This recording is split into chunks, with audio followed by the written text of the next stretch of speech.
Sekitar 90% penduduk Kabupaten Indramayu adalah pengguna bahasa Jawa dan 10%-nya adalah pengguna bahasa Sunda. Di antara pengguna bahasa Sunda itu ada di Kecamatan Anjatan. Tetapi bukan satu kecamatan, bukan pula satu desa, hanya satu blok atau satu dusun, yaitu Dusun Karangjaya, Desa Mangunjaya, Kecamatan Anjatan, yang berbatasan dengan Kecamatan Compreng, Kabupaten Subang. Apakah bahasa Sunda mereka karena pengaruh dari Kabupaten Subang, ataukah berasal dari migrasi orang-orang Sunda dari luar daerah? Mari kita ikuti bersama Ceder, Jelajah Dermayu.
Jadi ada kesamaannya itu dengan bahasa Kerawang.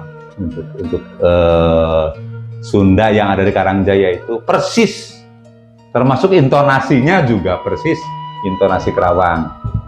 Bahasa Sunda yang ada di Karangjaya itu bisa dikatakan tidak ada bedanya dengan bahasa-bahasa Sunda yang di daerah Bandung, tetapi memang ada logat-logat khas gitu, gaya-gaya khas karena pengaruh bahasa Kerawang gitu kan.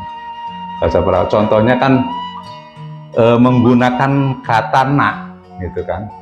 Nah, itu tidak umum kalau untuk di daerah Sunda Priangan. Di meja, nah orang Karangjaya menyebutnya na meja. Nah, gitu. Terus di sawah, na sawah. Nah, jadi bukan menggunakan kata di antaranya, menggunakan na sawah. Na itu diartikan sama dengan di, mungkin asalnya dari kata dina mungkin. Nah, gitu. Dina meja, dina sawah. Jadi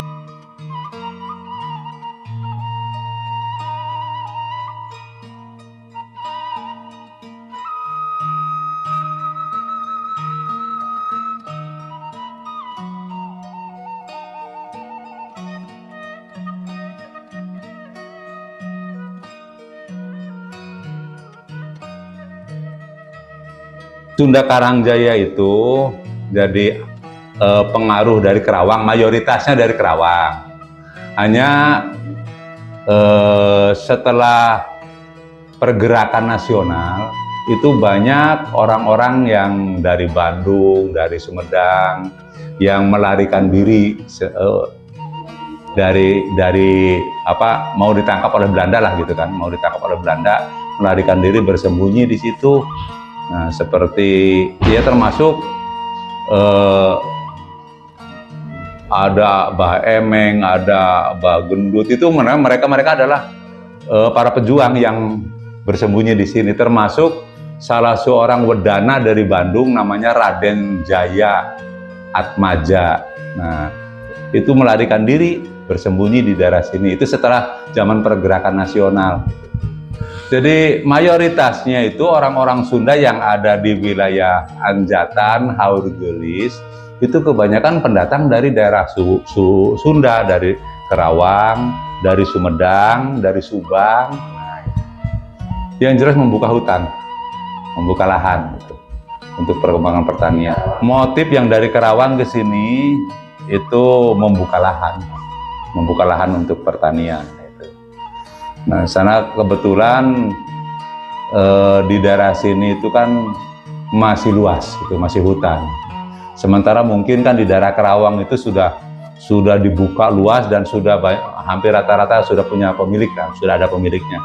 Nah, kalau di sini kan masih kosong, jadi dibuka pada saat itu. Secara kebetulan pada saat itu yang menjadi kuwu tertua di Bugis, ya Kuwu Wanis, itu membuka tangan gitu kan, untuk para pendatang untuk membuka lahan. Yang dari Karawang leluhurnya satu Uyut Rumin. Kalau yang pertama datang itu kakek saya namanya Mbah Yaman, nah dengan Aki Hanu. Nah, kemudian datang lagi dari Kerawang Betawi, yaitu Aki Rumin dan Mbah Haji. Nah, sekitar tahun 16-an lah, 1916-an. Yang dari Bandung itu sekitar tahun 36-an.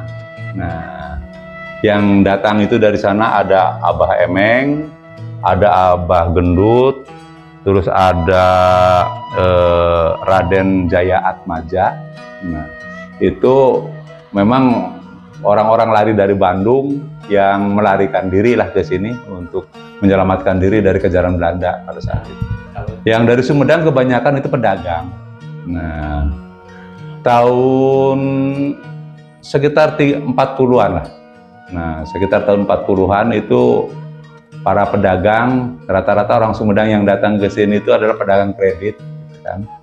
Nah, itu para pedagang tersebut kemudian menemukan jodoh di sini, gitu kan? Saya akhirnya berbetah, termasuk bapak saya.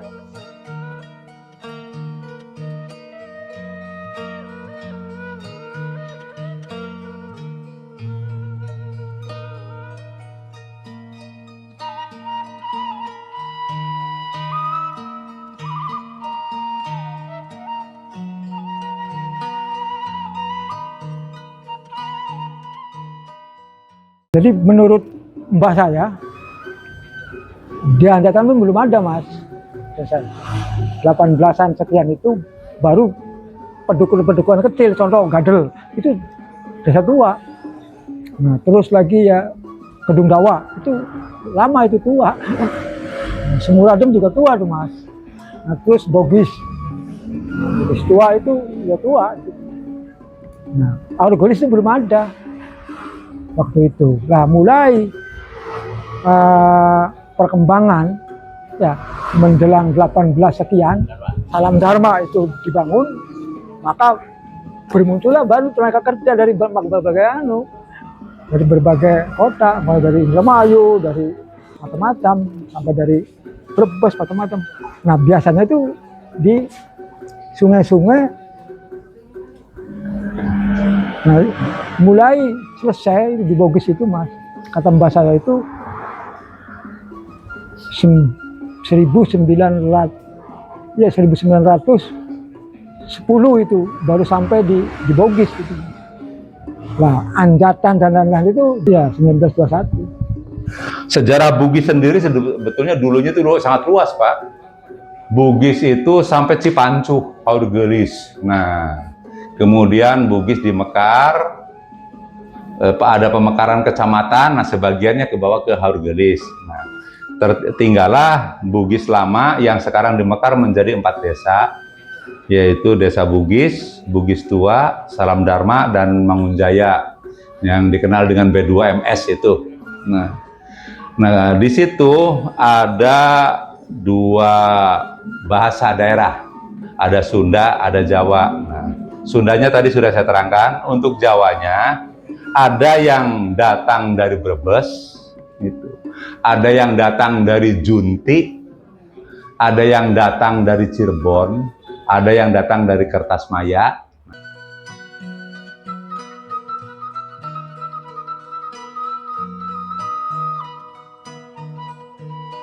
Saya menitipkan uang untuk orang tua misalnya gitu kan ya. Karena orang Priangan akan mengatakan bahwa punten ngawiat artosnya kangge kulawargi ya. Nah, ngawiat artos kangge kulawargi. Kata ngawiat orang Sunda Karangjaya tidak paham. Nah, beda lagi dengan orang Sunda Kerawang, ya puntennya mau HP duit ya, atau mau HP artos, nah, mau HP bahasanya gitu. Kalaupun kata mau HP itu sendiri oleh orang Sunda pada Priangan dipahami, hanya beda tingkatan bahasa. Jadi ketika menggunakan bahasa lemes, orang Sunda Priangan akan mengatakan ngawiat. Gitu. Pada saat itu Bugisnya sendiri juga penduduknya orang Sunda. Nah, penduduknya orang Sunda kecuali Bugis tuanya itu ya. Nah, kecuali Bugis tuanya itu entah Jawa dari mana gitu kan, tidak begitu jelas. Nah, memang suku Jawa untuk Bugis tuanya. Kalau Bugis pasarnya, Bugis yang itunya memang kebanyakan orang-orang Sunda karena pendatang dari Purwakarta kebanyakan. Itu pegawai pengairan gitu. Nah, kalau Bugis tuanya sebagian orang-orang Jawa, hanya ini Jawa turunan dari mana gitu. Nah, pada saat itu kepala desanya yang namanya Paku Wanis itu dikenal menguasai berbagai bahasa. Nah, bahasa Sundanya juga bagus, bahasa Jawa, bahasa Jepang, bahasa Belanda dia bisa. Gitu. Nama-nama desa, nama-nama blok gitu ya di daerah Bugis, saya pernah mendapatkan informasi dari orang tua dulu gitu, dari Bapak Tasim namanya, yang hidupnya sekitar ya lahir dari tahun 1916-an gitu ya, sampai meninggalnya itu tahun 80-an. Itu pernah cerita bahwa nama Bugis itu diambil dari nama rawa, Pak. Nah, rawa di situ tuh namanya rawa Bugis. Gitu. Nah, konon kata Bugis itu sendiri diambil dari alat untuk menangkap belut. Nah, itu bubuk yang kecil-kecil itu namanya Bugis. Gitu. Jadi setiap hari itu di situ kan bertumpuk-tumpuk bubuk-bubuk kecil itu sendiri di pinggir danau, di pinggir rawa. Nah, sehingga orang-orang mengatakan bahwa blok itu adalah blok Bugis gitu.